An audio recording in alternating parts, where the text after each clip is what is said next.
were causing great sadness to others.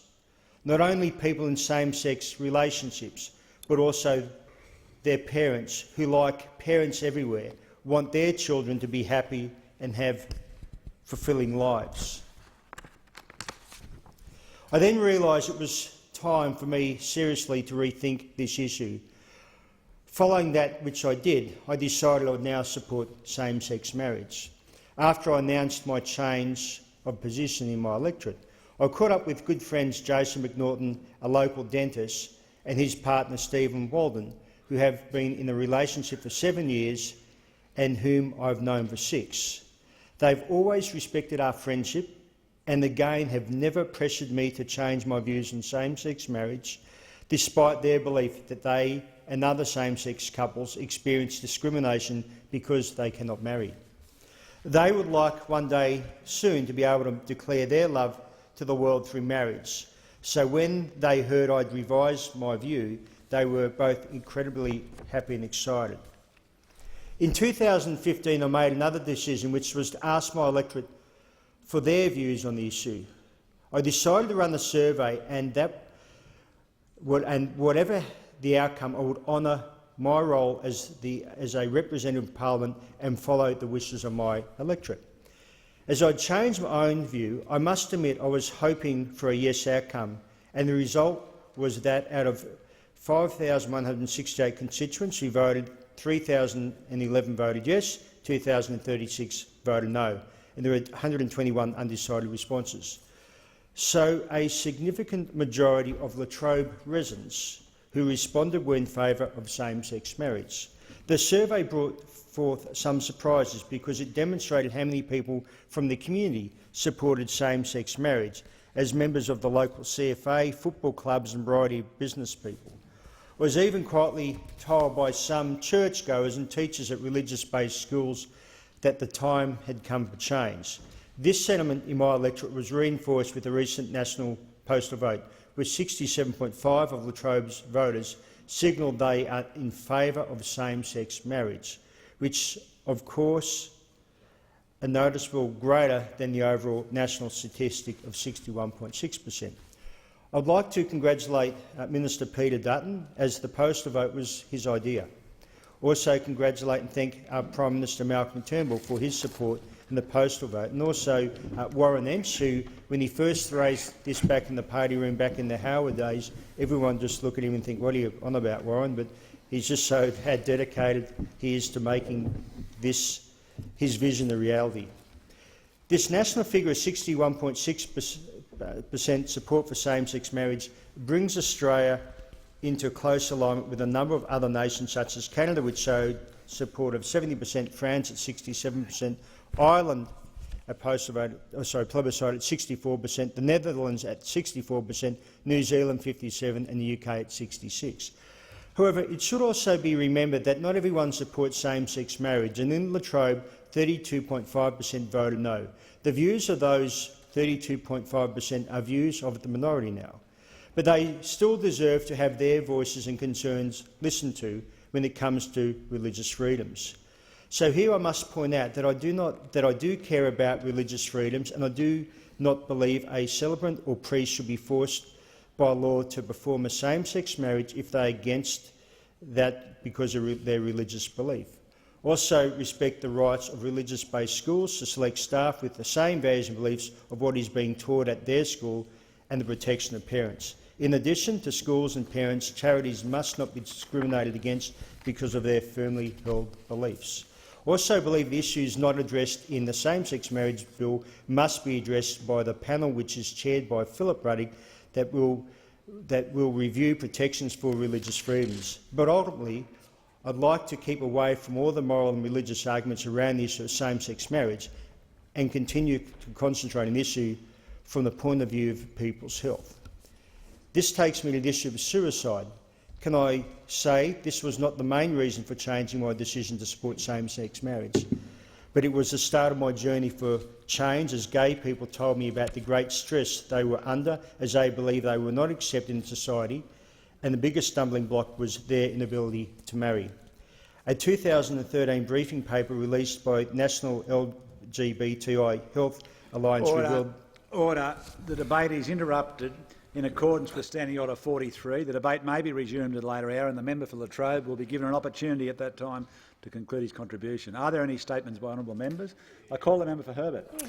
Thank you, Deputy Speaker. I am a proud Queensland Labor member, and after the state election last Saturday, I stand here proud of my Queensland Labor colleagues. The Queensland Premier always said this was going to be a tough election, but Queenslanders knew that Labor was the only party they could trust. It was only Labor Queenslanders could trust not to sell our assets. It was only Labor Queenslanders could trust to deliver on local jobs. It was only Labor Queenslanders could trust to invest in health, TAFE, education, roads, energy and infrastructure. The Herbert community knew that only Labor would fund the first stage of water security and deliver $215 million for the pipeline duplication. Our community knew that only Labor would deliver the Oasis, a defence hub, and jobs for our veterans, ex-serving personnel and their families. The Herbert community and Queenslanders remember the former Newman Government Treasurer Tim Nicholls and what he did to Queensland. We remember the 398 cuts to frontline services Tim Nicholls made to the Townsville Health and Hospital Service. We remember the 197 local TAFE workers sacked under Tim Nicholls. The Palaszczuk Labor government reinstated frontline health service workers. Labor has a plan for TAFE and jobs, a Queensland First policy for local jobs and, importantly, our infrastructure spend of $1.6 billion. That will happen under the Palaszczuk Labor government. I want to congratulate the Premier, who is not only the first woman to win government from opposition, but Order. the first to be a re-elected Premier for a second. And I call the member for Bonner. Thank you, Mr Deputy Speaker. It's only been a month since I launched my petition to fix the Lyndham Station crossing, but already over 2,500 people have signed the petition. There's been an incredible outpouring of support from the Bayside community, and it goes to show just how badly local commuters and residents want a solution. Parents and students from Iona College know all too well the hazard the Lyndham Station intersection poses. They and Iona Principal, Father Michael Twigg, have thrown their support behind the petition. Father Twigg says the crossing has been in need of an upgrade for decades and that the Iona College wholeheartedly supports the campaign to fix the intersection. I've also met with Wynnum Vikings AFL Club President Brendan Hodgkins and Vice President Samantha Edmonds, and they agree action is needed on the Lyndham crossing. Samantha says the Vikings field is located on Kayana Road, and there's so many of the club's families have to use the dangerous and congested crossing. She said it's been a problem for years and the time has come for a better solution.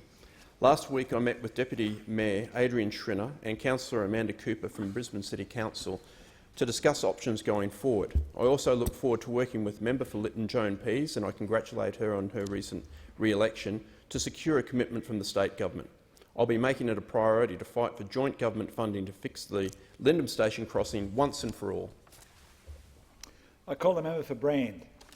Well, Mr Deputy Speaker, it has already been an unbelievable day here in the Parliament. In addition to the start here of the Marriage Equality Bill, the Parliament is abuzz with excitement today, as just this morning we got to see the first honey from the parliamentary beehives.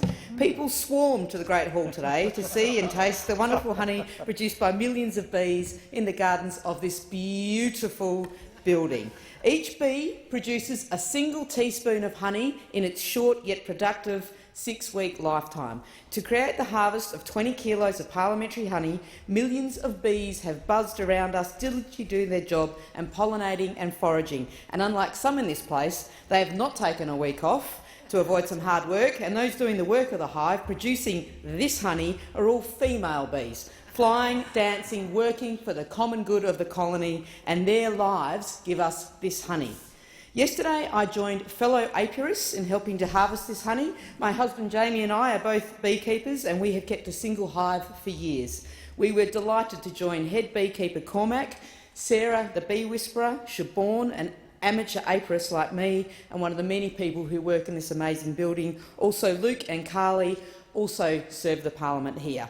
It was unbelievable to be the first to turn the key on the parliamentary flow hive yesterday under the guidance of Don, the elder from the Anderson clan that invented the very surprising Aussie invention, the flow hive. Congratulations to all. I call the member for Menzies. Thank you, Mr Deputy Speaker. Deputy Speaker, I present a petition certified by the Petitions Committee and signed by 48,985 Australians. This petition asks the House to thoroughly review programs such as the Safe Schools program, the Catching On Early and the Catching On Later programs. The petitioners state, amongst other things, that, and I quote, "We fear that kids who are exposed to this type of highly sexualised content may become very likely to develop stress and high levels of confusion regarding sensitive topics such as sexuality, reproduction and gender." Deputy Speaker, the concerns represented by the 48,985 petitioners are shared by countless other Australians. Many parents throughout Australia believe that these programs are inappropriate and misleading, and that's why they would like to see them thoroughly reviewed. I call the member for Melbourne. 200 Australian scientists issued a stark warning to the Australian people. In an open letter to the Prime Minister entitled Last Call on the Climate and Nuclear Twin Perils, the scientists drew attention to the recent statement of the Bulletin of Atomic Scientists, which said, quote, "Over the course of 2016, the global security landscape darkened as the international community failed to come effectively to grips with humanity's most pressing existential threats, nuclear weapons and climate change." And the letter goes on to say, "These twin perils are not unrelated. As the full horror of climate change unfolds, conflict among nations and peoples over diminishing livable environments and disrupted food and water supplies will increase. Nuclear holocaust is a plausible component of a climate change endgame." The scientists want an answer on two key questions. First, why is the government continuing to promote the mining, combustion and export of coal and other fossil fuels, despite the stern warning by science and the growing calamity of global warming, including the rise in hurricanes and wildfires around the world? Second, there exists some 14,900 nuclear weapons threatened to be triggered by accident or design, with a probability for such an event growing with time. Why has the government not decided to sign the Nuclear Weapons Ban Treaty despite the fatal consequence of these weapons? They also asked for the Prime Minister to meet with a delegation of the scientists, but as yet the Prime Minister has failed to do so. I seek leave to table the letter. I call the member for Chisholm. Thank you, Mr. Oh, sorry, I beg your pardon. Is leave given? Okay, thank you. I call the member for Chisholm. Thank you, Mr. Deputy Speaker.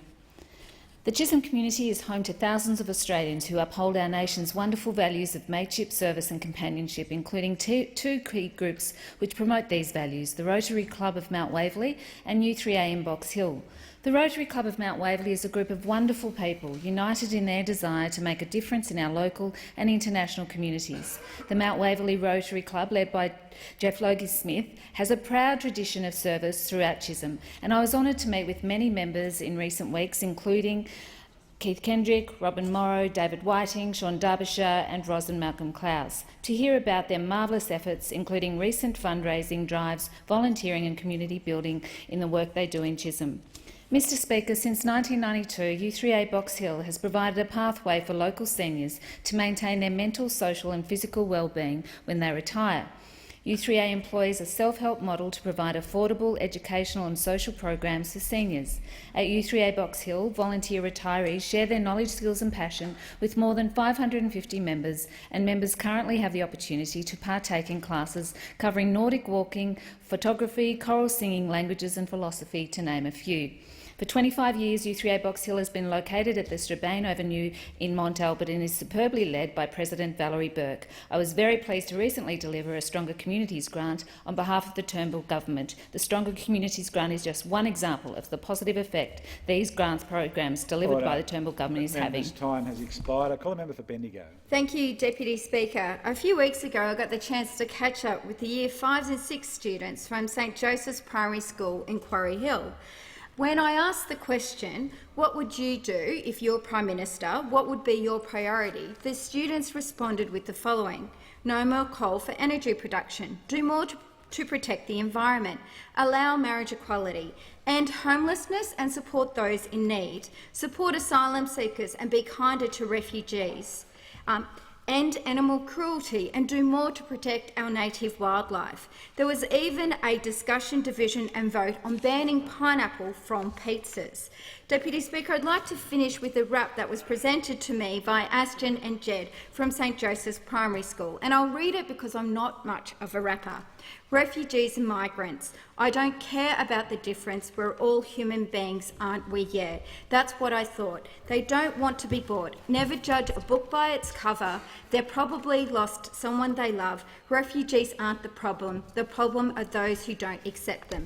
The rap does go on, but it basically speaks to social justice, something that is so important to these students and to the entire Catholic footprint within my electorate. Lots of our schools talk about social justice, and lots of our students call on this Prime Minister and this government to do more to support those in need in our community. I call the member for Mallee. I often get the chance to wish someone a happy birthday, but very rarely do I get to speak on behalf of someone who I think is a giant of the Australian people. Mr Dudley Marrose will turn 100 on the 8th of December this year. Mr Dudley Marrose fought flying in the 461 Squadron in the Second World War. They were airboats that could land on the sea, and they were supporting the attack on U-boats that were essentially stopping the food supply into Britain.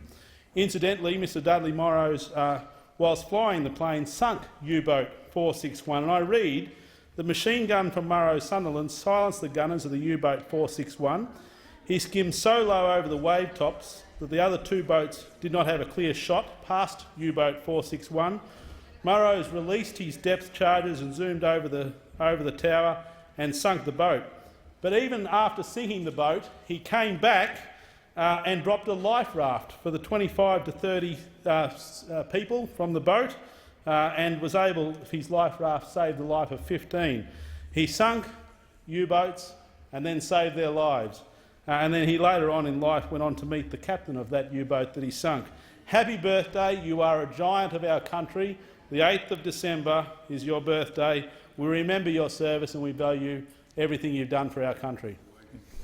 I call a member for Kingsford Smith. Thank you, Deputy Speaker. I wish to congratulate the wonderful volunteers and runners who've taken part in the Kamay Park Run over the past 12 months, which celebrated its first anniversary on the 25th of November. Kamay is the Bidjigal word for Botany Bay, and the Kamay Park Run takes place on the picturesque shores of Botany Bay in my electorate. A global movement of runners, Park Run was established in 2004 when 13 runners got together on a blustery day in Bushy Park, Teddington in the UK. It's grown to a global phenomenon, and there's now over 500,000 park runners worldwide. And it came to Australia in 2011, and there now are 261 park runs throughout Australia of people getting together on a Saturday morning to run 5 kilometres. It's been a year of achievement for the Kamay Park Run team, notching up a number of significant milestones. In the past 12 months, they've hosted 52 running events with 3,314 people taking part, covering 17,620 kilometres all up. There have been 1,275 adult women finishers, 1,449 adult men finishers and 300 children and the odd dog. It couldn't have taken place without the efforts of many volunteers, but in particular Emma Trehe and Alan Harris. Thank you for your support, and thank you to all those that have participated in Park Run over the course of the last 12 months. There's nothing better than getting down there on a Saturday morning on the shores of Botany Bay. I call a member for Macmillan. Since 1990, and I've met a lot of good members of parliament. No better member of parliament that I have met in this place than a fellow named John Alexander. Until he was run over by the citizenship bus that's been knocking this place about and probably will further knock it about in the next few days, John Alexander I found to be the most effective local representative, somebody who has an international focus as well because of his background, someone who understood Australia's place in the world, someone who understood the diversity of his community, and yet here he is fighting a by-election in Bennelong that was entirely unexpected, because a few of us were in here when he made this speech up behind me about not retiring and about how important he felt his role here in the parliament was. John is a man who was so passionate about housing. We come into a place at this time when there's women across Australia who are becoming homeless through no fault of their own, and we haven't got provision for him, and that was the last thing he raised with me before he was hit by the citizenship truck. I hope John is very successful, because if anybody deserves to come back to this House after what happened, it's John. He's been a magnificent representative for Bennelong, and I hope and pray that he's successful and he will continue to be the member for Bennelong. I call the member for Canberra. Thank you, Deputy Speaker. Deputy Speaker, as you are more than aware, hundreds of Canberrans have taken part in my Send Me Your Speeds campaign over the course of this year. They've shared their experiences of life with less than 1 megabit per second, thanks to copper. They've shared the impediments to their opportunities with life with less than 1 megabit per second delivers, thanks to copper. Now, I'm concerned that after the NBN Co's decision to delay the rollout of the HFC technology, that the government will now speed up the deployment of fibre to the node here in Canberra. Fibre to the node is second-rate infrastructure that will need to be upgraded in the short to medium term, Deputy Speaker, an upgrade that NBN Co has admitted isn't in its budget. Now, for the hundreds of Canberrans that live just down the road from Parliament House, for the many that have had their educational opportunities impeded, for the many that have had their business opportunities impeded, why should they bear the brunt of NBN Co's HFC rollout debacle?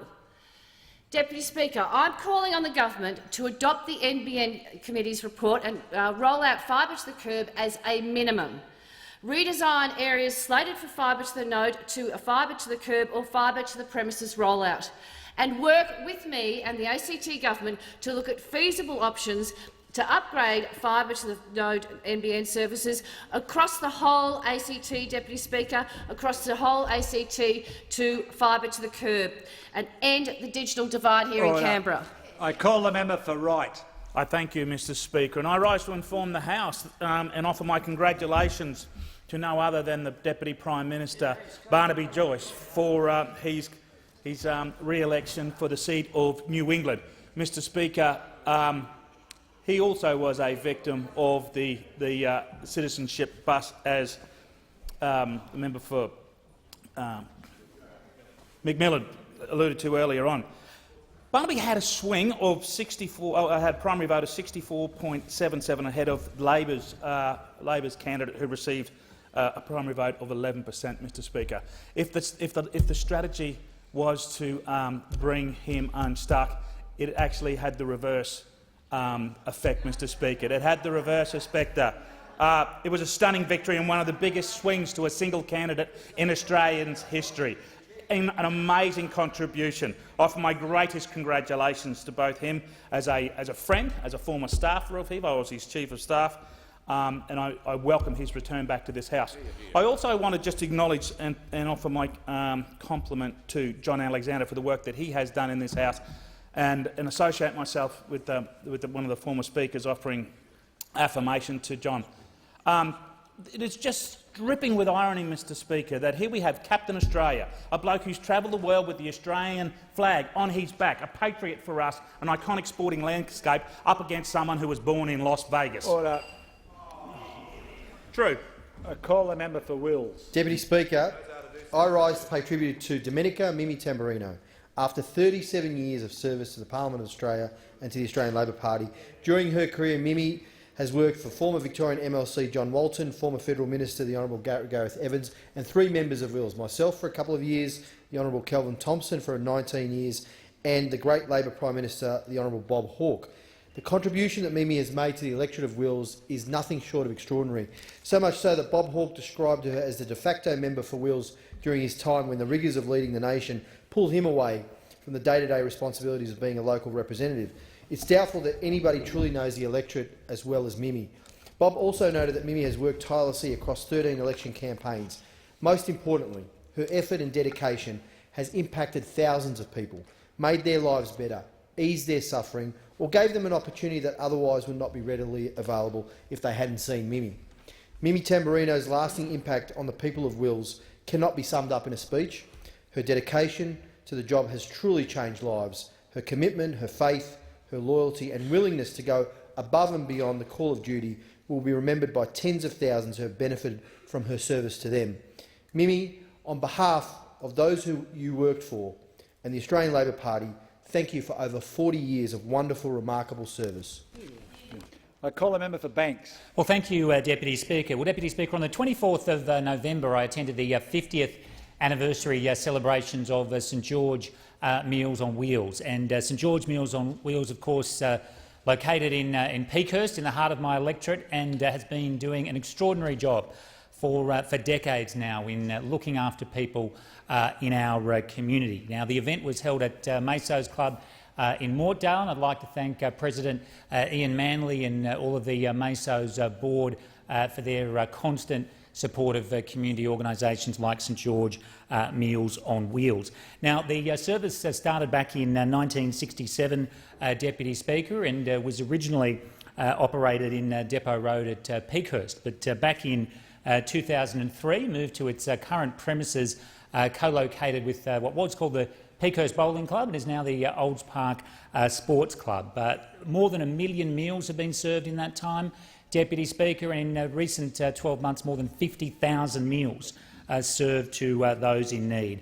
I'd like to thank President Leslie Sanderland, Vice President John Burke, the Secretaries Karen Bindon and Liz Smith, and of course the Treasurer Barbara Sainsbury. St George Meals on Wheels serves our entire region, stretching right up to the Rockdale region in the north, Deputy Speaker, and for 50 years has been providing a wonderful service, and may there be many more decades to come.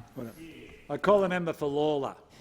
Thank you, Deputy Speaker. Well, I rise today to share with the House the names of the 2017 Lawler Heroes. These are people honoured by our great community for their work as volunteers in our community, representing either a sporting or a community organisation.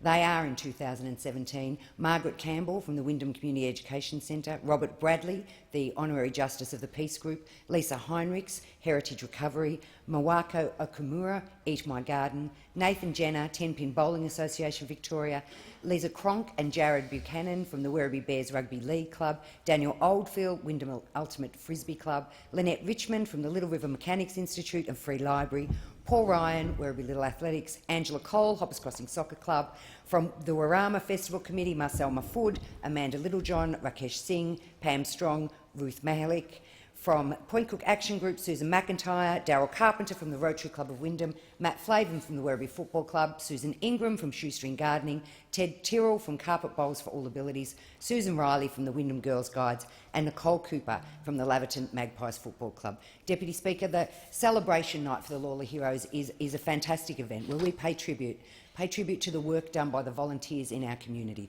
We are building community every day in the seat of Lawler, from the ground up, Deputy Speaker, as thousands come to share their lives with us. These people are at the backbone of our community. Thank you, Deputy Speaker. I call the member for Dunkley. Thank you, Mr Deputy Speaker.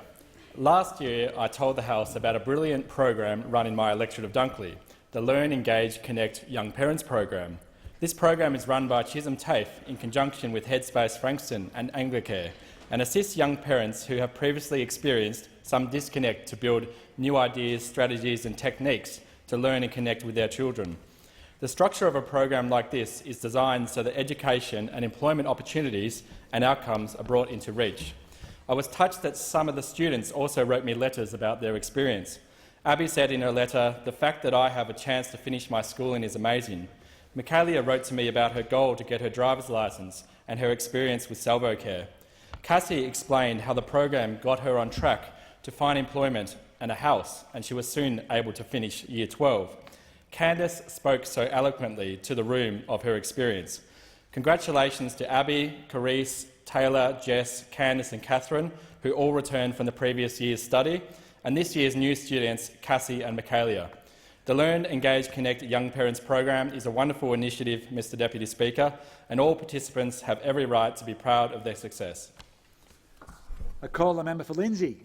Thank you, Mr Deputy Speaker. Today I rise very proudly to place on my record my thanks to my local Chamber of Commerce. It's nice to actually be here and be able to do that.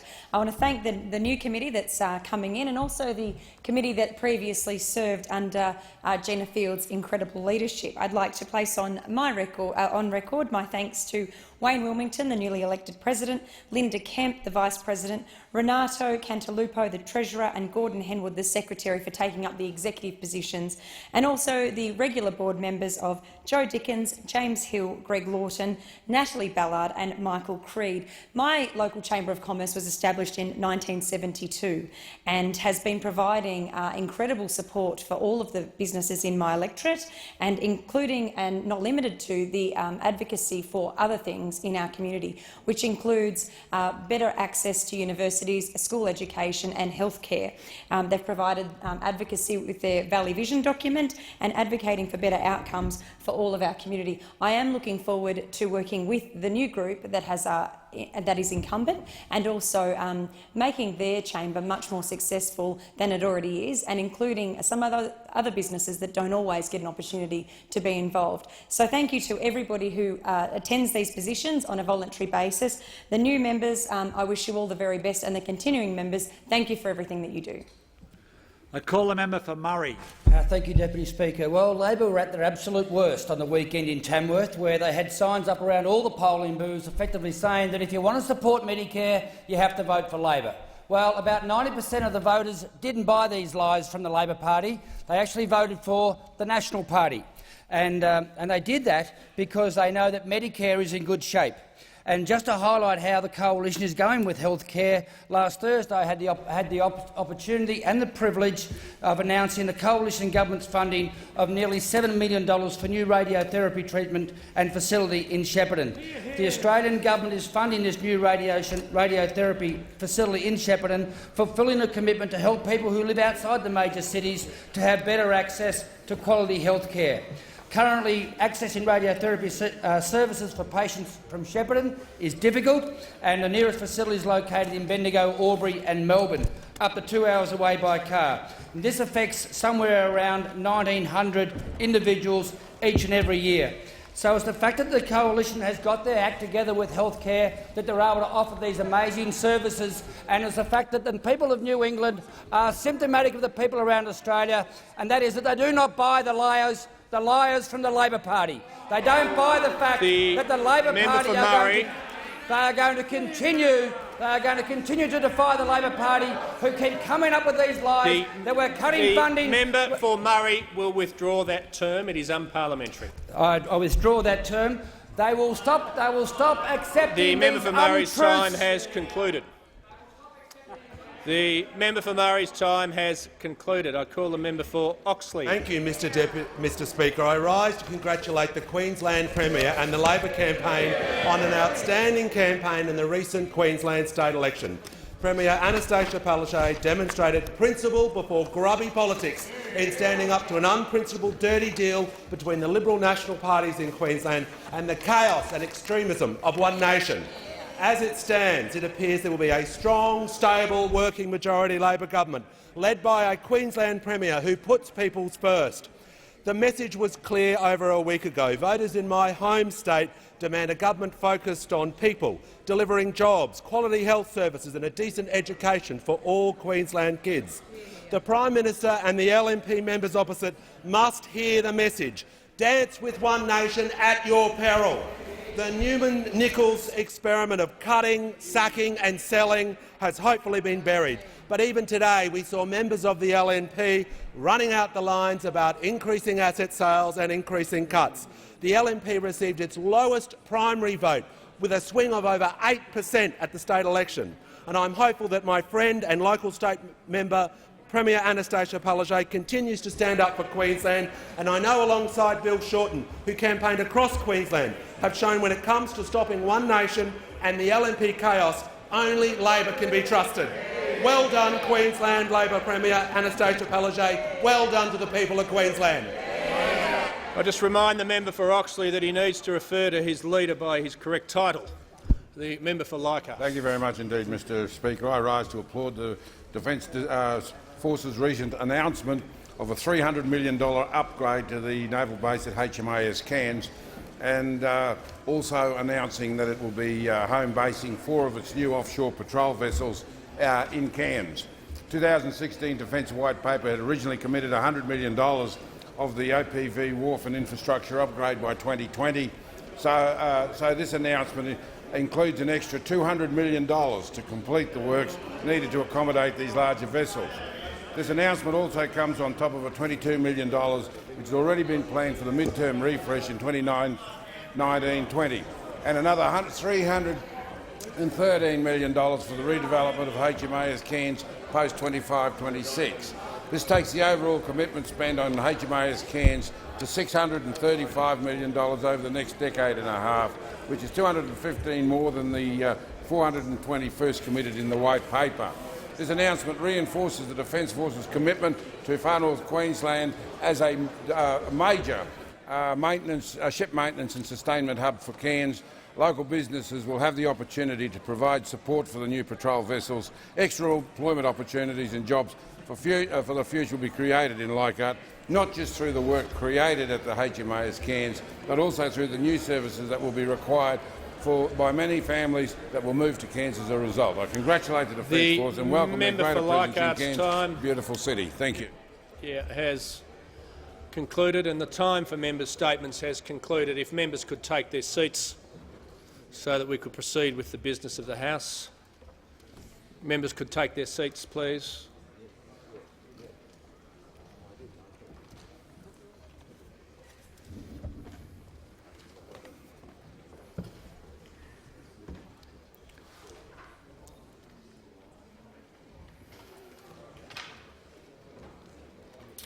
I inform the House of the deaths of Percival Clarence Clary Miller AM, a former member, and former Senators Jean Margaret Hearn and Stephen Patrick Hutchins.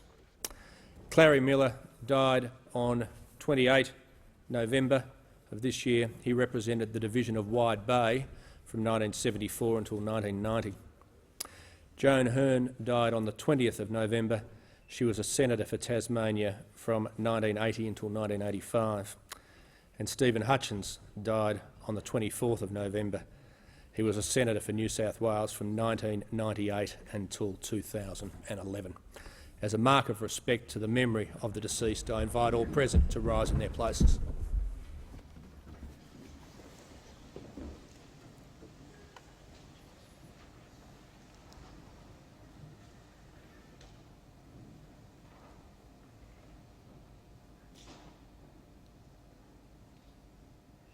I thank the House. I call the Prime Minister. Thank you, Mr Speaker. I move that the House acknowledge the passing on the 29th of October of former Governor-General the Right Honourable Sir Ninian Stephen. And I place on record our gratitude for his service to the nation and extend our sincere sympathy to Lady Stephen, his family and friends. Sir Ninian Stephen was born in England in 1923. 3 weeks later, his father walked out of his life and never returned. Young Ninian and his Scottish mother spent their early years in Edinburgh. Later, they roamed the world before settling in Australia. Last month, the Scottish Pipe Band echoed through the streets of Melbourne as we farewelled an adopted son whose life represented the very best of us. Sir Ninian's legacy lives on both here and beyond our shores, in all the nations where he worked tirelessly for peace, justice and reconciliation. But he was not driven by a proud man's desire to leave his mark on history. His motivation was public service and the desire to leave the world a better place. It was a life of many acts, played out across many stages. A brilliant commercial barrister and leading constitutional lawyer, he rose to the top of his field to become a Justice of the High Court. He served the nation from the battlefields of Bougainville and Borneo as an Australian soldier to the red dust of Uluru Kata, where as Governor-General he handed Aboriginal freehold title over to the Anangu traditional owners in 1985. And as a peacemaker and international jurist, he sought justice and brought people together on the green but riven fields of Ireland, in the jungles of Cambodia, amid the destruction of the former Yugoslavia and across the unforgiving deserts and mountains of Afghanistan. Sir Ninian's wise counsel, fairness and compassion, along with his great constitutional expertise, kept him in demand long after his retirement as Governor-General. His many roles included chairman of the Northern Ireland Peace Talks, mediator between government and opposition in Bangladesh, foundation judge on the Hague War Crimes Tribunal in respect of the former Yugoslavia, distinguished observer representing the Commonwealth at the Convention for a Democratic South Africa. There are few honours that Sir Ninian did not have to his name. He was knighted 5 times. But despite his many public roles and accolades, his role as a father and a husband, as a family man, was paramount. Sir Ninian discovered late in life that his father had not died of wartime injuries, as he'd been told, but instead had left him and his mother to make a new family in Canada. And he reached out to that family, proving that a true peacemaker always brings people together. The devoted husband and father of 5 daughters, he died holding his wife's hand. At his funeral, his daughter Anne spoke of her parents' bond. He was a romantic, she said, writing beautiful, touching lines to our mother throughout their whole life together. It may seem that Sir Ninian belonged to another age, but the qualities that made him unique are also timeless ones: witty, urbane, tolerant, humane, and a self-deprecating humour that proved, if any proof was needed, that this citizen of the world was truly one of us. Australia has lost one of its great statesmen, and today we all mourn his passing. Our thoughts are with Lady Stephen and their entire family as they celebrate his life and mourn his loss. The Leader of the Opposition. Thank you, Mr Speaker. Today we honour a long life lived for others. Sir Ninian Stephen brought gravitas, good humour and calm dignity to the office of Governor-General, and his qualities and capacities were held in the highest regard by all Australians and by all sides of politics. It's a measure of the man that he was initially chosen by Malcolm Fraser, but he would later have his term extended by Bob Hawke.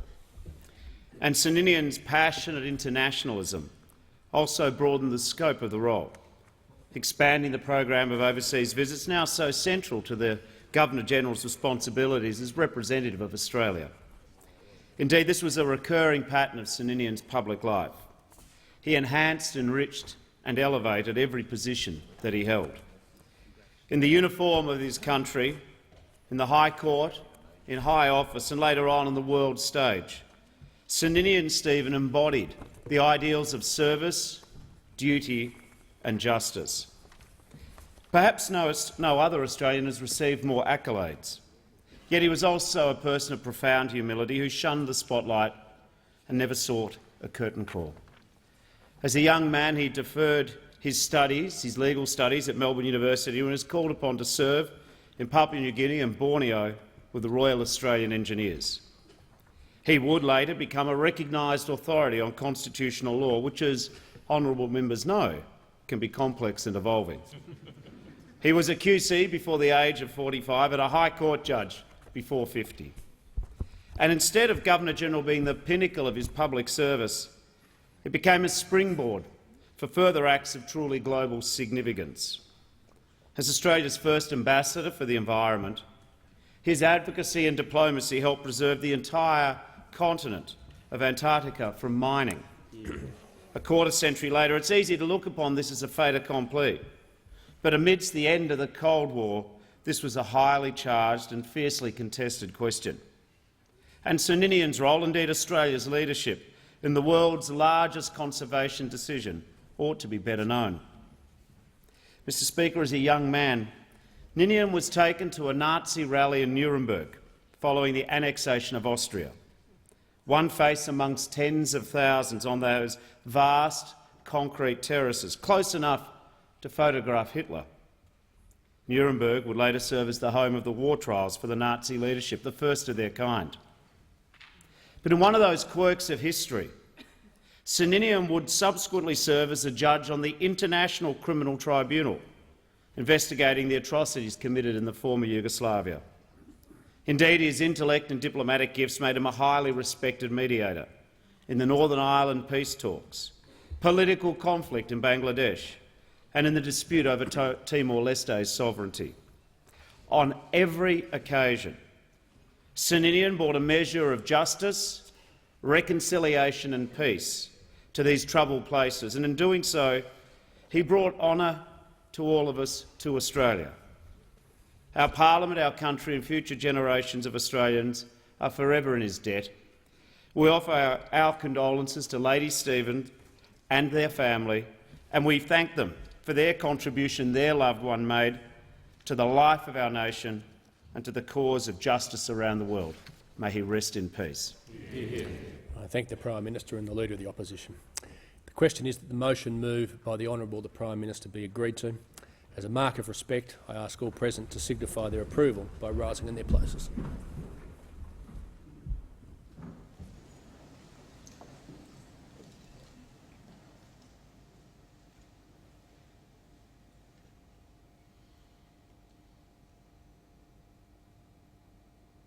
I thank the House. The Prime Minister. Thank you, Mr Speaker. I move that the House acknowledge the passing on the 16th of November of the former New South Wales and Federal Member of Parliament, the Honourable Wal Fife. I place on record our nation's gratitude for his service and tender our profound sympathy to his family, friends and former colleagues. Wal Fife served as a Member of Parliament, both state and federal parliaments, for 36 years, and when he retired in 1993, he was one of Australia's longest-serving parliamentarians. We look back on Wal's career, Mr Speaker, at a time when politics is perhaps not the most popular of professions, but back then it was more of a vocation, and those who wanted to join the fray often had a very deep calling to serve. Wal's time in public life demonstrates that in the best possible way. All children have dreams about what they'll be when they grow up. Young Wal dreamed of being a politician, and when he was just 10, he set up a make-believe polling booth in the garage and handed out how-to-vote cards to imaginary voters. His parents worked long hours running the family's bakeries, and when they decided to send him to boarding school, they let him choose which one.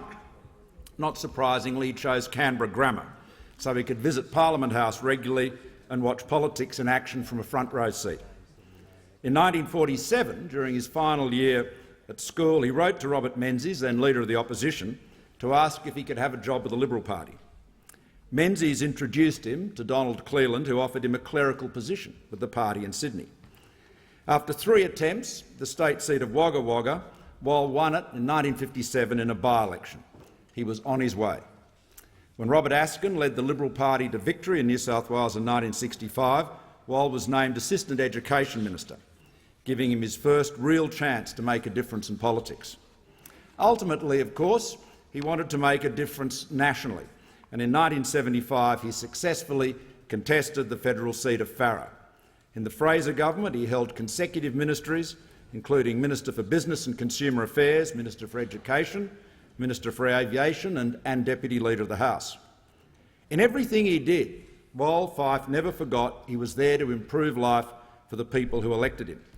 And of his many achievements, he was probably most proud of the role he played in creating Charles Sturt University, bringing university education to the people of his own region. As the university said at his death, Wal's fortitude, vision and commitment was instrumental in its establishment. Mr Speaker, it takes a special person not only to survive in the political arena but to thrive, and to do so earning the respect of political friends and foes alike. Wal Fife was that person. He once told a newspaper, "A chap said to me today, I walked through a minefield and came through virtually unscathed. I'm very proud of that. I modelled myself to be a good local member and a capable administrator." We could all do well to heed those wise words. Today we remember a man who had friends on both sides of the House, a politician who never lost sight of his childhood dream to serve his community, his state, his nation.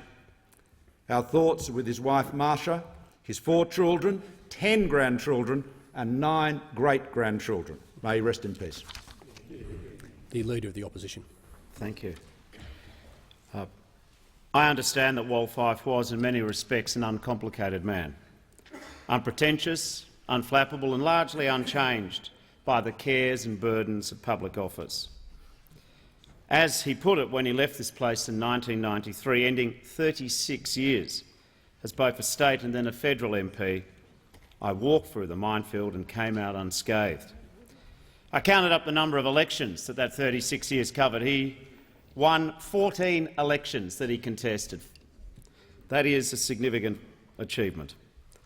Wal also held a number of ministries in both the New South Wales and federal parliaments, but his first priority was always his community. He prided himself on being a visible, available and conscientious local MP. And it's a credit to him that even a quarter century after he left this place, that the tributes at his funeral in Wagga still spoke of his generosity with his time and his presence. As we've heard, Wal always had a consuming passion for politics. As a child, he would create a homemade ballot box, counting the votes cast by his mother and father. It is no surprise that when he was only 28, he was first elected as the state member for Wagga Wagga.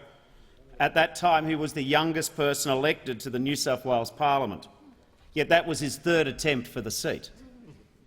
I think it's fair to say it would mean a great deal to him that today the Parliament pauses on the threshold of question time to remember and honour him. It is a privilege to serve in this place. It's hard-fought and hard-won. Wal Fyfe knew this and he honoured it for many years. Our condolences to his family. May he rest in peace. As a mark of respect, I ask all present to signify their approval by rising in their places.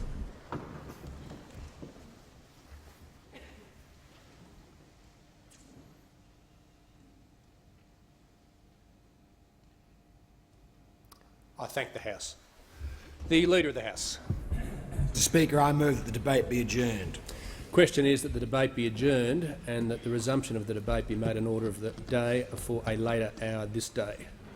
All those of that opinion say aye. Aye. To the contrary, no. The ayes have it. The Leader of the House. Mr Speaker, I ask leave of the House to refer the matter to the Federation Chamber for further debate. Is leave granted? The Manager of Opposition Business. The Leader of the House. Thank the House, and I move that the resumption of debate on the Prime Minister's motion of condolence in connection with the death of the Honourable Wallace Clyde Wal Fyfe be referred to the Federation Chamber. Question is that the motion moved by the Leader of the House be agreed to. All those of that opinion say aye. To the contrary, no. The ayes have it. Questions without notice. The Leader of the Opposition. Thank you. My questions to the Prime Minister. Can the Prime Minister confirm that since the House last sat 5 weeks ago, he has cancelled Parliament, ruled out a Banking Royal Commission, then announced a Banking Royal Commission, halted the NBN rollout for 2 million households, had Cabinet Ministers calling for investigations into each other over Cabinet leaks, and been accused by his own backbenchers of a failure of leadership? When will the Prime Minister admit he's lost control of his government and he's lost all authority as Prime Minister? Members on both sides. The Prime Minister Thank has... you, Mr Speaker. Mr Speaker, there's a lot of things have gone on in the last 5 weeks, and several of them have been overlooked by the Leader of the Opposition, including the result in New England. And I have to say, Mr Speaker, the Labor Party put in a strong showing, comfortably ahead of the informal vote, just got into double figures. Barnaby Joyce's swing was larger than the Labor Party's primary vote. So it only happened on Saturday, but I'm not surprised the Leader of the Opposition has blotted it out of his memory.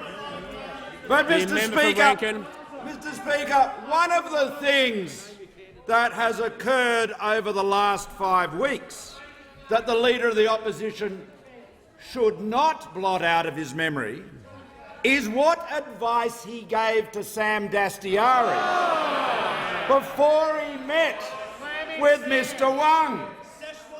Now, the Leader of the Opposition should not easily forget Mr Wang because he visited him at his house last year. So he has a very good familiarity with the gentleman. And Mr Speaker,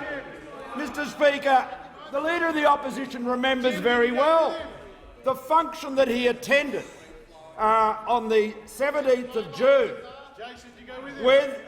Senator Dastyari, with Mr Wang, and then shortly after that, Senator Dastyari had a press conference with Mr Wang in the media briefing room at the Commonwealth Parliamentary Office in Sydney. There are two lecterns there, two podiums. Each of them has the Australian coat of arms.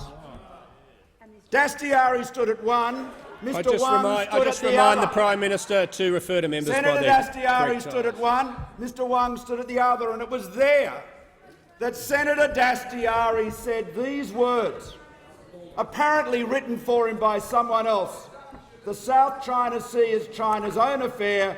On this issue, Australia should remain neutral and respect China's decision." This came after Mr Wang had paid off some debts for Senator Dastyari, and it reads like the talking points from the Global Times in Beijing. That's what it was. Senator Dastyari contradicting Australian government policy, Labor Party policy on the South China Sea. Well, he got sacked for that. But then, perhaps the Leader of the Opposition, as he trolls through the last 5 weeks, could remember what advice he gave Senator Dastyari that prompted him to tell Mr Wang how to avoid surveillance by ASIO. Time has concluded. The member for Robertson. Thank you, Mr Speaker. My question is to the Prime Minister. Will the Prime Minister update the House on actions the government is taking to ease the burden on families, to grow the economy and to create more jobs for Australians, including in my electorate of Robertson? And how does this compare with alternative approaches? The member for Jagga will cease interjecting. The Prime Minister has the call. I thank the honourable member for a question. And as she knows, and as we discussed with her constituents only very recently, we are taking one step after another to ensure that Australians have more money in their pocket, that hard-working Australian families have more opportunities to get ahead. Mr Speaker, take health. Unprecedentedly, we have guaranteed Medicare. Absolutely set out to do that. Labor ran the big lie. Christina Keneally is still trying to run it. In Bennelong, we've provided a rock-solid guarantee for Medicare here. And we're ensuring that funding is allocated transparently, consistently, assuredly every year. And GP bulk billing, Mr Speaker, at record levels, over 85% last year. We've added a record number of life-saving medicines to the PBS, more than 1,500. The honourable member's party didn't do that when they were in government. 1,500, an investment of $7.5 billion. We're ensuring that all Australians have access to the affordable care, to the affordable medicines they need. And on schools, Mr Speaker, our school funding reforms, the biggest and most comprehensive ever undertaken by a Commonwealth government, deliver genuine needs-based funding that is national, consistent, transparent for the first time. We don't just talk about needs-based funding like those opposite do. We have delivered it. That's the difference. Childcare, Mr Speaker, making it more affordable, providing the highest level of support to the families that need it most. Energy, our national energy guarantee, will deliver cheaper power bills and keep the lights on. You don't have to take our word for it. Look at the modelling from the Energy Security Board. You can see there the confirmation that this is the policy that brings together affordability, reliability and the ability to reduce our emissions into one market instrument. And we've taken action, of course, to cut power bills in the here and now, on gas, on electricity, on the operators of the poles and wires. And, Mr Speaker, when it comes to taxes, we're ensuring Australian businesses remain competitive. The honourable member and I visited a family business in her electorate that is benefiting from the cuts to company tax and is able to, with the growth that comes from our big free trade deals, able to grow more, invest more and employ more. Lower taxes enable businesses to invest and do more. And so, Mr Speaker, these and many other measures together are what is delivering the growth we have today. Nearly 1,000 jobs a day for the last year have been created. And 85% of them full-time. That's the commitment. Jobs and growth, Prime Minister's not just a slogan. has Now concluded. The Manager of Opposition Business. Thanks, Speaker. My question is to the Prime Minister. I refer to the photograph of Mr Huang, which was published in the Sydney Morning Herald on the 12th of February 2016. Can the Prime Minister please identify the person on the right? The Manager of Opposition Business knows the rules on props. The Manager of Opposition Business will return his seat. The Prime Minister has the call. I'm delighted to get that question. I really am, because it shows the desperation of the Labor Party. Their desperation, so desperately trying to spread blow some smoke around and cover up the intimate relationship between Senator Dastyari and, so it would seem, the Leader of the Opposition. So they have a photograph with me at an Chinese event in a public street in Sydney. Well, hooray for that! What a revelation! What a revelation! If you'd had a wider angle lens, you could have got the other 5,000 people that were there as well. But, Mr Speaker, what we really need to know is this. What did the Leader of the Opposition say to Senator Dastyari, directly or indirectly, that prompted him, Senator Dastyari, to go to Mr Huang's house, the house that the Leader of the Opposition had visited and knew well, to go to Mr Huang's house and tell him how to avoid surveillance activities by ASIO. Now, the Leader of the Opposition has got to tell us that. That he hasn't. He's had 5 weeks to talk about it, and he's had now 25 minutes today in the House. He hasn't been able to provide an answer. What did he say to Senator Dastyari?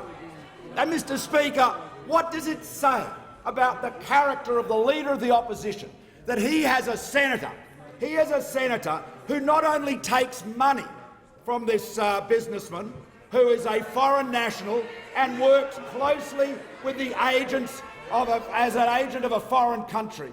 And you talk about money, I'm not talking about donations here. What we're talking about is money that Senator Dastyari took for himself. Oh, they wave their hands. They wave their hands. That's the character of the Labor Party. Senator Dastyari took the money for himself. His own personal debts paid off. Because he was a Labor senator, he felt it was his right to go to this businessman and say, pay off my debts. And when asked why he did it, he said, I didn't want to pay the debt. He didn't want to pay the debt. He preferred to use his influence to sell out his party, sell out his country, to get his debts paid off. And then after briefings to the parliamentary leadership, after briefings to the political leadership of the Labor Party, Senator Dastyari comes to the view that his patron, Mr Huang, might be under surveillance from ASIO. And off he goes to Mr Huang's house and he tells him to take care and to have a conversation in the garden with the phones put safely inside. Prime Minister's That's time not the has conduct concluded. of a loyalist friend. The member for Barara has the call. Thank you, Mr Speaker. My question is to the Treasurer. Will the Treasurer advise the House of recent economic data which highlights how the government is continuing to make the right choices to secure better days ahead for our economy? How does this compare with alternative approaches? The Treasurer has the call. Thank you, Mr Speaker, and I thank the member for Barara for his question and all he is doing, along with all other members on this side of the House, to make sure we continue to make these right choices to secure the better days ahead that we spoke of in the budget this year and continue to reveal themselves in the economic evidence as it is being presented. Unemployment is now down to 5.4%, the lowest level in 4.5 years, lower than it was when we came to government back in 2013. 172,000 jobs are now advertised. That is the highest level of job advertisements on the ANZ survey in 6 years. We have had 296,000 jobs created in the first 10 months of this year. That is the strongest job creation performance in 40 years. The strongest on record of the labour force survey. And 4 out of 5 of those jobs, Mr Speaker, are full-time jobs. On top of that, wages and earnings now, we've started to see some movement, an increase of 2.5%, with 13 out of the 17 sectors of our economy experience a growth in the level of wages and earnings. Business conditions, the strongest surveyed conditions we've seen, 4 times the long-run average in 20 years. Consecutive, I should say, monthly trade surpluses, the longest run in monthly positive trade surpluses in 40 years. On top of that, we've got non-mining investment up now well over 2%.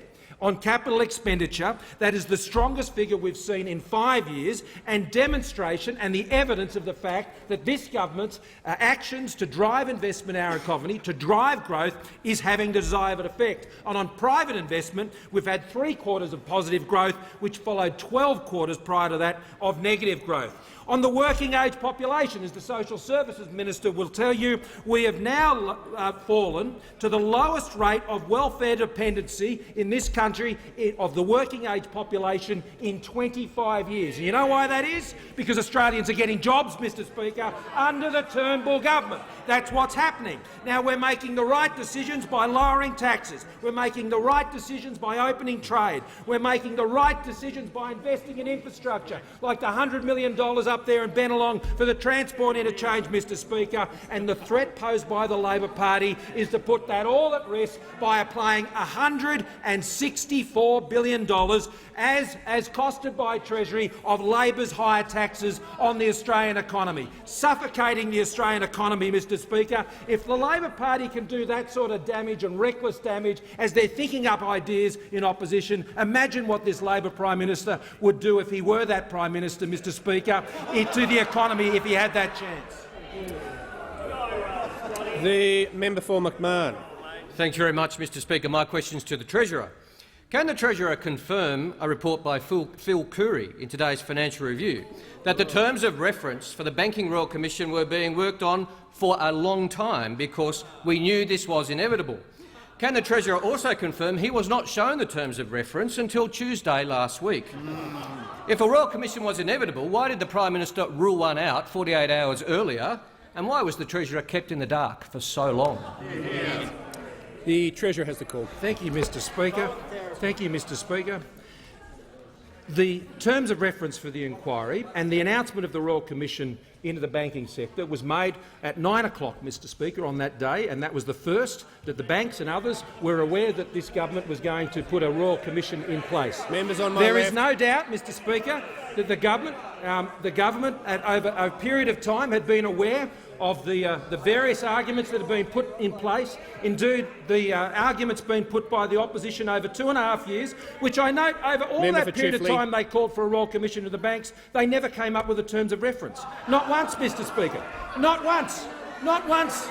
Not once did they come up with the terms of reference, but yet they were the ones who wanted to enact a Royal Commission into the banks, Mr Speaker. So it is true, Mr Speaker, that a Commission of Inquiry terms of reference, with my knowledge and with the Minister for Revenue's knowledge and with the Prime Minister's knowledge, the Treasury had been working on these things, Mr Speaker, but at the end of the day the decision to go forward with the Banking Royal Commission was made for this reason, and that the recklessness of the Leader of the Opposition and the Shadow Treasurer for over 2 years calling into question the integrity, Mr Speaker, and the system security of our banking system and our financial system upon which the entire country's jobs depend, that had been brought to a point of risk by their recklessness that it required that the government to take control of this action, and that's what we did, Mr Speaker.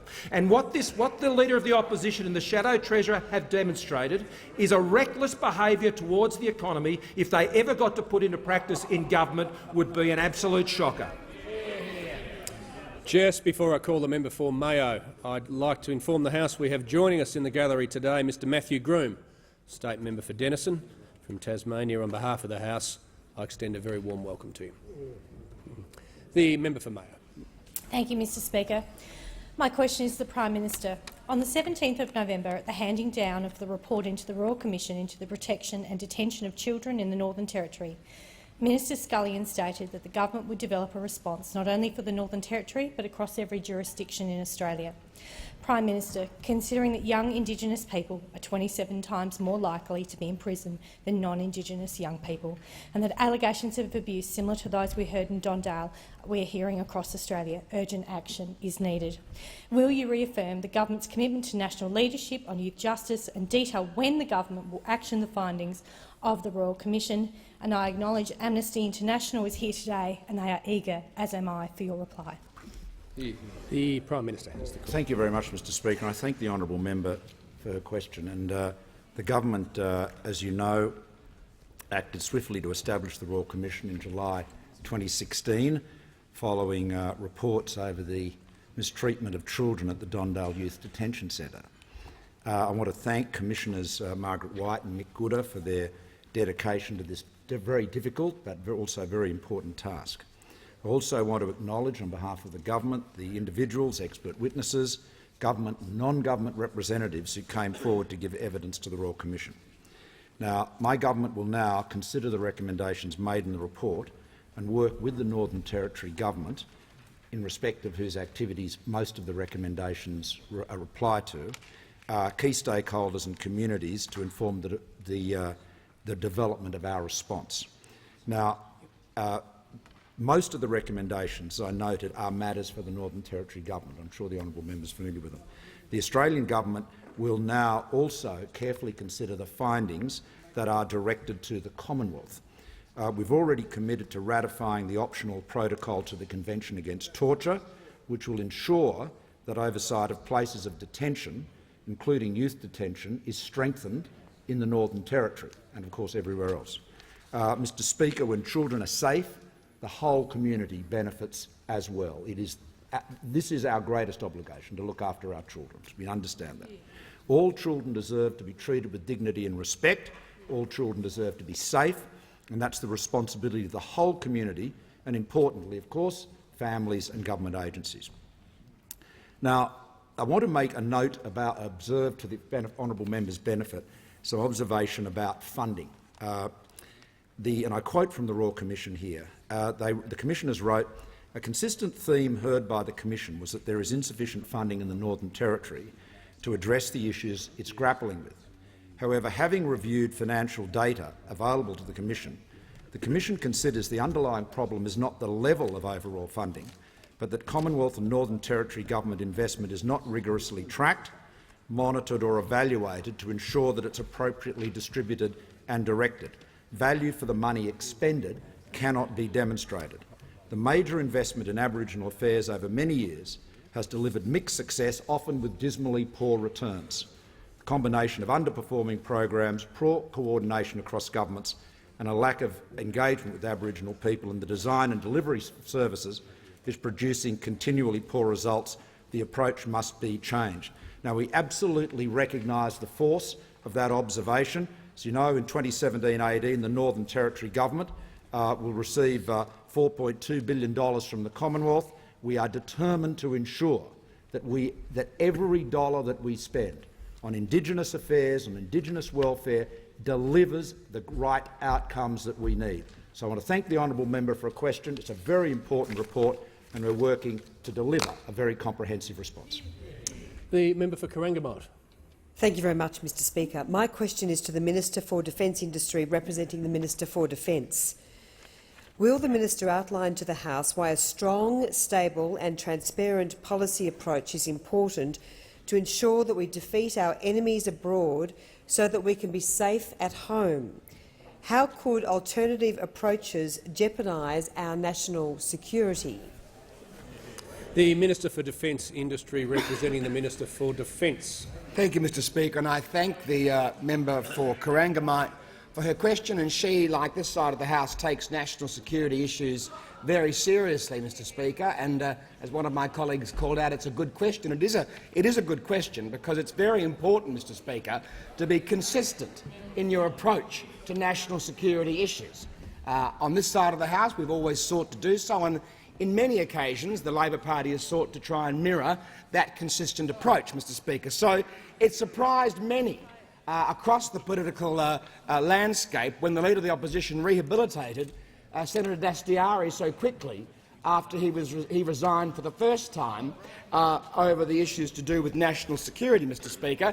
I call him Senator Dastyari. Some people have been rude enough to call him Szechuan Sam, which I think is very wrong. The Leader of the House will withdraw. I do withdraw, Mr Speaker. I'm simply pointing out how rude it is for people to attach these epithets I'll just say to the Leader of the House. I'll just say to the Leader of the House, if he points it out again, whether I promise he's pointing, I won't point it out again. That's very good, because we won't be hearing from you anymore for the rest of the answer. Mr Speaker, but Senator Dastyari not only contradicted government policy and Labor policy at that time, Mr Speaker, he also incredibly asked the Chinese donor, who is at the centre of current controversies, to pay for his personal debts.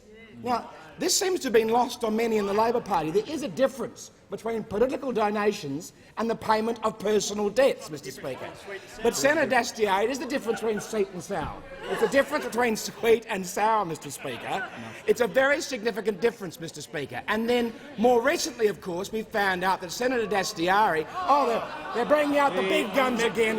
They're bringing out the big guns on Mr.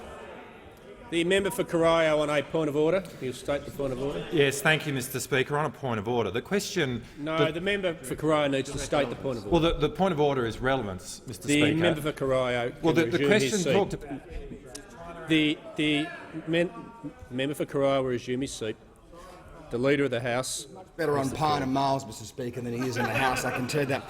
But, Mr Speaker, the point about the lapses of Senator Dastyari's approach to these matters and the most recent revelations concerning his discussions with Mr Huang about his communications is the jury is well and truly in on Senator Dastyari. What we now need to go to is the Leader of the Opposition's judgment, Mr Speaker.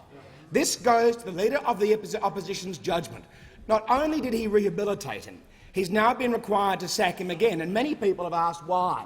Why would the Leader of the Opposition be so connected to Senator Dastyari? And I think the answer is much more obvious than we know.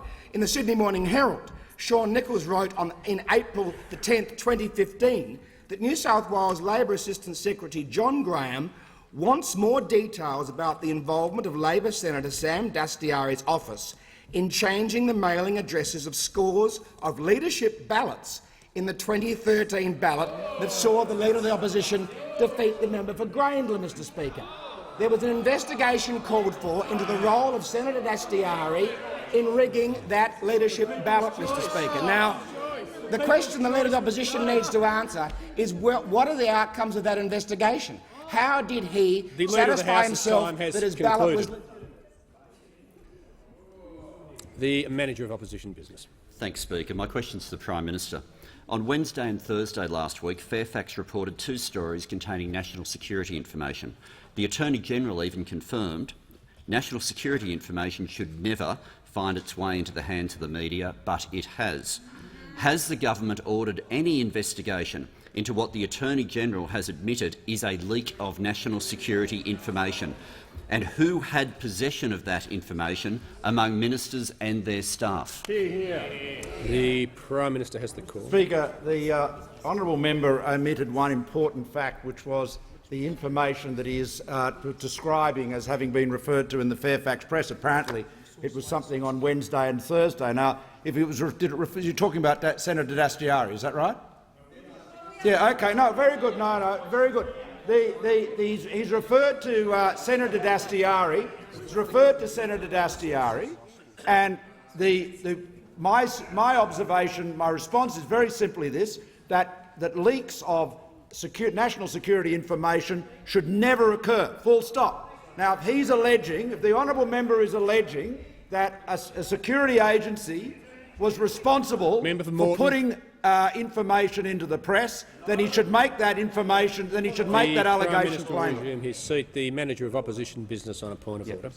On direct relevance, the Prime Minister is now referring to an aspect of the question that was not stated and therefore cannot be relevant. The question quite specifically... Members on my right, the Minister for Revenue Financial Services. The question quite specifically referred to ministers or their staff being responsible for the leak of information, and asked whether the Prime Minister has conducted an investigation. It at no point questioned the agencies themselves. The Manager of Opposition Business, I've been very generous in the point of order, allowing him to make his point, but his first point about the Prime Minister's answer not being relevant isn't correct. The Prime Minister needs to be relevant to the question, which he is, on the policy matter that's there. And if the Manager of Opposition Business is worried that the Prime Minister is answering a question in a different way, or answering a question in a way not to his satisfaction, it's certainly not the first time. The Prime Minister has the call. Well, Mr. Speaker, if the honourable member wants to ask me a question about information published in the Fairfax Press or anywhere else, then he should actually spell out what the information is, because he has, in some rather coy way, failed to actually describe it, which makes me think it might have something to do with a certain senator, the senator whose name apparently cannot be mentioned by the Labor Party. Well, let me say this to the honourable member. If you're not prepared to name him, you shouldn't be prepared to keep him in the Senate. The member for Bonner. Thank you, Mr. Speaker. My question is to the Minister for Immigration and Border Protection. Will the minister update the House on the importance of strong and consistent border protection measures? Is the minister aware of any other alternative approaches? The Minister for Immigration and Border Protection. Thank you very much, Mr. Speaker. I thank the honourable member for his question. One of the strongest achievements of this government has been to stop boats and to stop drownings at sea and to get kids out of detention, Mr. Speaker. We have closed 17 detention centres and we have not had a successful people smuggling venture now for 1,226 days. Now, we know, Mr. Speaker, if we want to undo that success, you change the policies, because that's what Kevin Rudd did when he came into government after John Howard had successfully stopped the boats. The Labor Party then changed the policy settings that saw 50,000 people come on 800 boats and tragically 1,200 people drown at sea. Now, we've seen a lot of banter from the left of the Labor Party. Many members opposite that I'm looking at the moment, Mr. Speaker, are in favour once again of undoing those policy settings. Now, this government is not going to fall for that trick, and I'm afraid to say that it is clear now that the Labor Party is slowly dismantling their policy that they took to the last election, which at the time they claimed replicated our policy in stopping the boats. There are many members opposite who would see people come from the regional processing centres to Australia tomorrow, which would result in a recommencement of the boats, because the people smugglers would be up there saying you can go to Manus Island for a couple of years and eventually you will move to Australia, which is the outcome that you paid for. Now, interestingly enough, Mr. Speaker, the most significant contributor to this debate from the other side is a member that wants to join their ranks formally in this place shortly. That is a Miss Christina Keneally. Now, Christina Keneally's had a lot to say, Mr. Speaker, on the issue of border protection. In fact, in 2011, a year in which 4,500 people arrived on boats and people were dying at sea, Christina Keneally told Q&A that she supported onshore processing and that Australia was big enough to bring everyone here. Now, there are 65 million people in the world who are displaced that want to come here. Not all of them can fit in Bennelong, Mr. Speaker. Not all of them can fit in Bennelong, and the fact is, Mr. Speaker, that Christina Keneally, along with other Labor members, are very dangerous in their attempts to undo our policies that have stopped boats. Ms Keneally wrote in The Guardian in 2015, and I quote, "Let's stop kidding ourselves. People are not safer because our government stopped the boats." Well, I'll tell you what, Mr. Speaker, there are 1,200 people who lost their lives when Labor was in government, not one on my watch, and I'm desperately keen, Mr. Speaker, to make sure that we keep that record secure. Christina Keneally represents the worst of the Labor Party when she wants to undo the policies of this government. And I can tell you, Mr. Speaker, in the Bennelong by-election, John Alexander, who is an Australian legend, Australian sporting legend, is the only candidate that will stand up to people smugglers. The member for Isaacs. Mr. Speaker, my question is to the Prime Minister. I refer to Labor introducing a bill to Parliament to ban foreign political donations over a year ago. And I also refer to reports in the Daily Telegraph that Mr Wang's long-time right-hand man Tim Zhu is campaigning for former government MP and Liberal candidate John Alexander in Bennelong. Aside from campaign staff and over $1 million in donations, what else have Mr Wang and his associates given to the Liberals to help keep the Prime Minister in his job? And is this one of the reasons the Prime Minister has delayed banning foreign political donations for over a year? Isaac's time has concluded. Members on my right, before I call the Prime Minister, I'm going to just rule on the question, Prime Minister. Sorry. The part of the question that related to legislation, the introduction of legislation, is in order.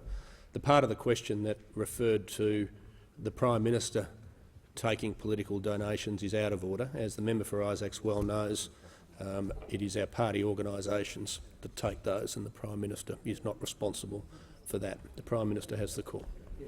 Thank you, Mr Speaker. Foreign donations legislation will be introduced in the Senate this week.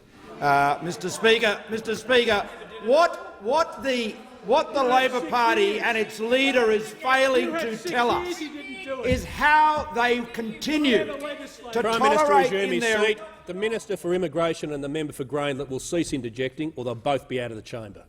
I'm not going to seek to listen to the answer with them shouting at each other. The Prime Minister has the call. Thank you, Mr Speaker. What the Leader of the Opposition is failing to tell us is this. How does he tolerate Senator Dastyari as a Labor senator representing the people of New South Wales in the Australian Parliament when it is plain that what he has done is sold out Australia's national interest in return for money paid to him personally?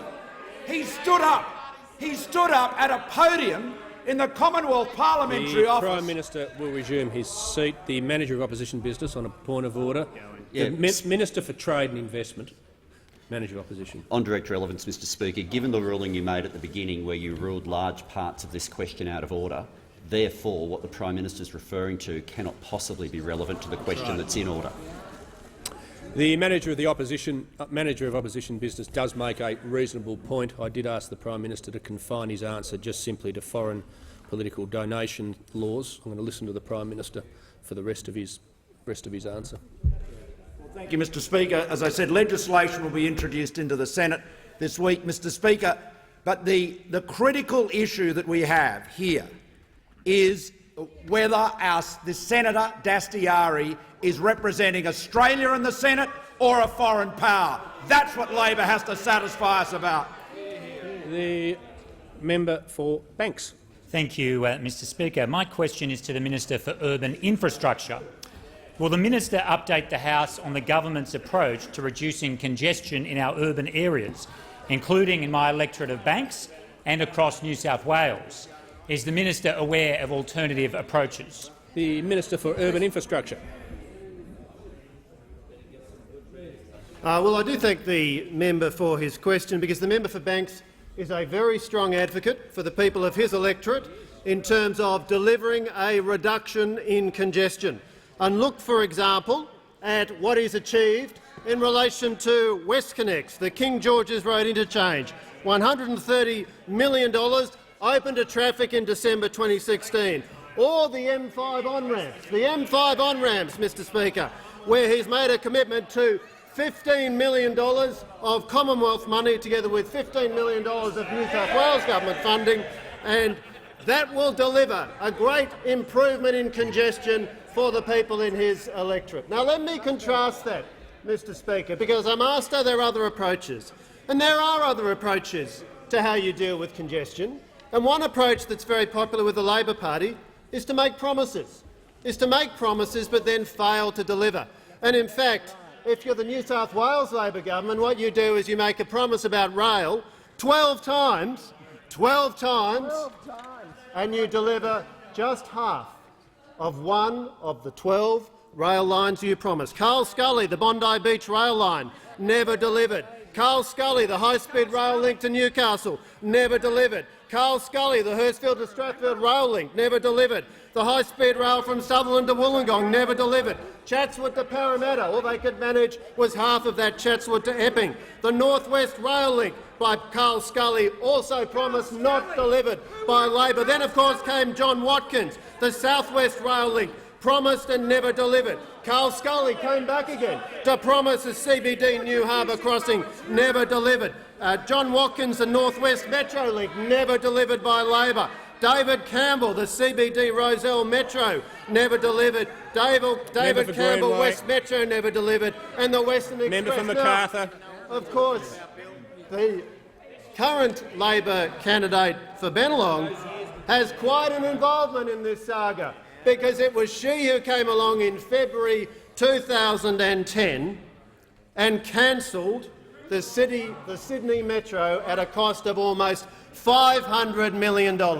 So there is a very clear contrast between the Coalition's approach to delivering congestion-busting projects like the King George's Road interchange, opened in December 16, operational, and like the chaos that we saw under New South Wales Labor for so many years. So many projects promised and never delivered. And what is Labor's ripper idea for the people of Bennelong? Their idea for the people of Bennelong is to bring that chaos right back by offering us a former New South Wales Premier intimately involved with that chaotic record of non-delivery. We've got a much better proposition, and his name is John Alexander. The Leader of the Opposition. Thank you, Mr Speaker. My question is to the Prime Minister. The Prime Minister and John Alexander promised voters in Bennelong before the last election that they'd all have NBN by now. But last week, NBN announced it was immediately halting the rollout of the second-rate NBN to over 40,000 premises in Bennelong. Why will over 40,000 premises in Bennelong now have to wait even longer for the NBN? If John Alexander couldn't keep his last NBN promise, why should voters believe he and this government will deliver any for them now? The Prime Minister has the call. Well, thank you, Mr Speaker. And, Mr Speaker, the honourable member, of course, we encourage him to spend as much time in Bennelong as he possibly can. Mr Speaker, can I say that the people of Bennelong know John Alexander very well, but they also know Christina Keneally very well too. And they know that the congestion that is the biggest single complaint of people in that rapidly growing area was created by Christina Keneally when she failed to build the transit infrastructure, the rail infrastructure that the Minister just spoke about a moment ago. She allowed all the development to come in, but did not build the North West Metro. The Leader of the Opposition on a point of order. Goes to direct relevance. My question was about NBN and Bennelong. Why won't the Prime Minister ever talk about NBN anymore? The Leader of the Opposition will resume his seat. The Prime Minister is entitled to a preamble, but the question was about the NBN. Mr Speaker, and so it was a failure of the Keneally state government to build the transport infrastructure that was needed. And it is now the Berejiklian government that is getting on with the job, building the North West Metro, and I was there with the Premier announcing the commitment to the bus exchange there in Bennelong, which will ensure that some of the most congested roads in that electorate will be relieved of that congestion to the great amenity of the people. Now, Mr Speaker, the honourable member wants to know about the NBN. Good, good. Let me say, Mr Speaker, the NBN Co is activating almost as many customers a week as Labor did in 6 years. So that's a very big difference. And, Mr Speaker, it is quite true that they have paused the rollout of NBN on hybrid fibre coax because some customers were getting a poor experience and they want to make sure that they get it right. Prime Minister resume his seat. I've warned the member for Greenway. I've cautioned her twice. I warned her not more than 2 minutes ago, and she continues to interject. She'll leave under 94A. The Prime Minister has the call. Yes, thank you, Mr Speaker. Now, Mr Speaker, out of the I think 3.3 million customers that are on that have got the NBN now activated, there's well over 6 million premises that have got it available. It's on track to be available to around 3/4 of Australian households by June 30 this coming year, Mr Speaker, and the company has said it's on track to be completed in accordance with their schedule by 2020. So the project is underway. The rollout on the hybrid fibre coax network has experienced some technical difficulties, and what they've done is they've delayed it or paused it so as to get those difficulties sorted out. Now, people that are on hybrid fibre coax now, typically Foxtel customers, they have got a good broadband service now, so they're not without broadband at all. So what this is doing just shows the NBN is delivering but ensuring that they get all of the technology right so that people get the right experience. It shows that they care about the outcome for consumers, and they're doing that, working right across the country, including in the electorate of Bennelong. The member for Mackellar. Thank you, Mr Speaker. My question's to the Treasurer. Will the Treasurer outline for the House what the government is doing to deliver for small businesses across Australia, including in the electorate of Bennelong, and why policy certainty in corporate taxes is so critical for small businesses? The Treasurer has the call. Thank you, Mr Speaker, and I thank the member for Mackellar for his question. In the electorate of Bennelong, there are 7,900 incorporated businesses with a turnover of less than $50 million who will benefit from the legislative tax cuts of the Turnbull government. And in addition to that, there are 9,700 unincorporated individual small businesses who will also benefit from those tax cuts. So some almost 18,000 businesses there in the electorate of Bennelong, small and medium-sized businesses, many of them run by people who have come to this country full of entrepreneurial spirit, the Korean small business community, the Chinese small business community, the Indian national small business community up there in Bennelong, highly entrepreneurial. Those 18,000 businesses all benefiting from tax cuts that have been legislated by this parliament that they can count on so long as there is a Turnbull government to make sure that they stay in place. Now, that is part of some 125,000 incorporated entities who also are benefiting from these changes all around the country. Now, Mr Speaker, they want to know one thing, and they want to know one thing before the by-election in Bennelong from the Leader of the Opposition and from the Shadow Treasurer, and that is, will the Labor Party reverse the legislated tax cuts that have been put in place by this government, Mr Speaker? And they need to know it by the time of that by-election. And if they don't know it by the time of that by-election, you can be sure that a Labor government will reverse the tax cuts that have been legislated by this parliament. And I'll tell you why. Because there is $25 billion worth of revenue attached to reversing those tax cuts. Every time you hear the Labor Party say $65 billion worth of corporate tax cuts that we don't need, that we can't afford and shouldn't go ahead, what they are telling the small businesses in Bennelong, the medium-sized businesses, is they will remove your tax cuts, the legislated tax cuts. And they need to know by the date of the by-election, and the Shadow Treasurer, when asked, is, I'll tell you at another time, at a time of my convenience, well ahead of the next election. Well, no, they need to know now.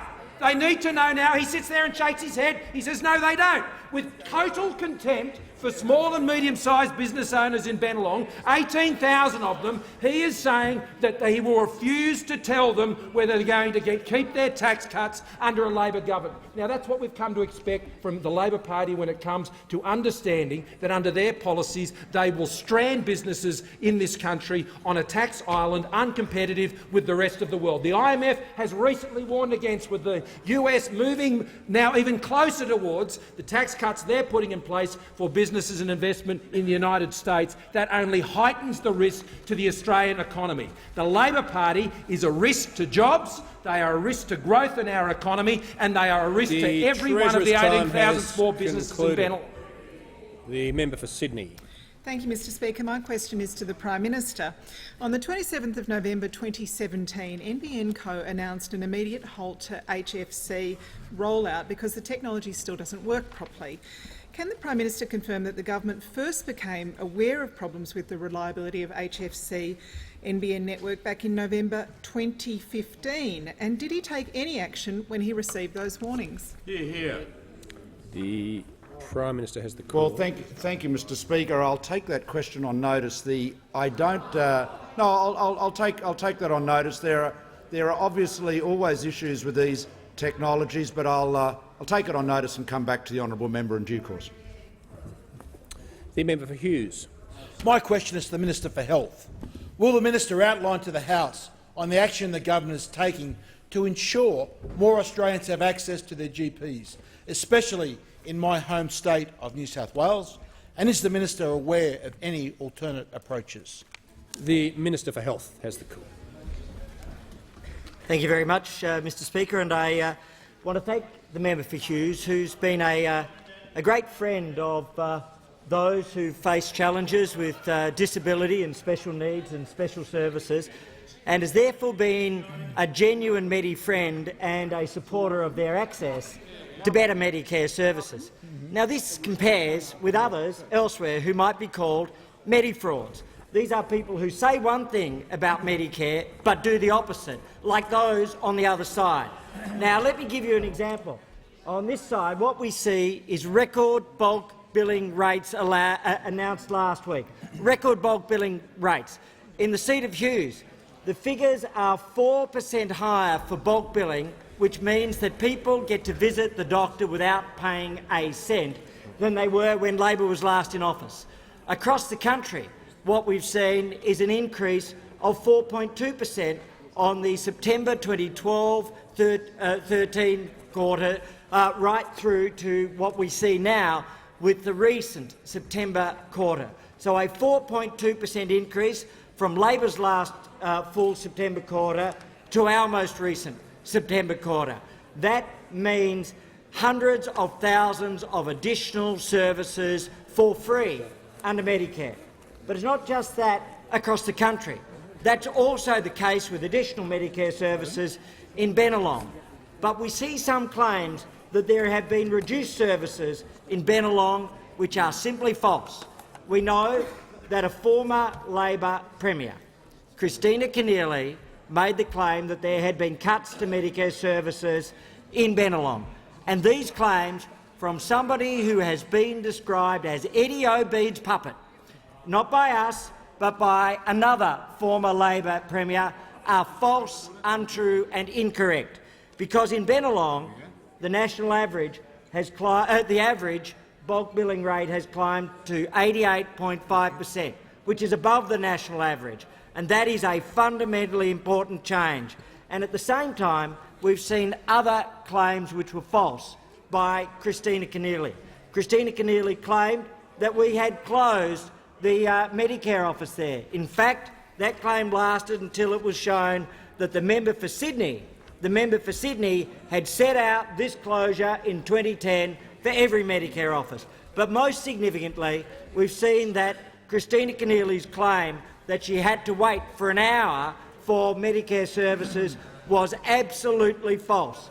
In the week that she claimed that, the average waiting time at the Medicare office was 13 minutes.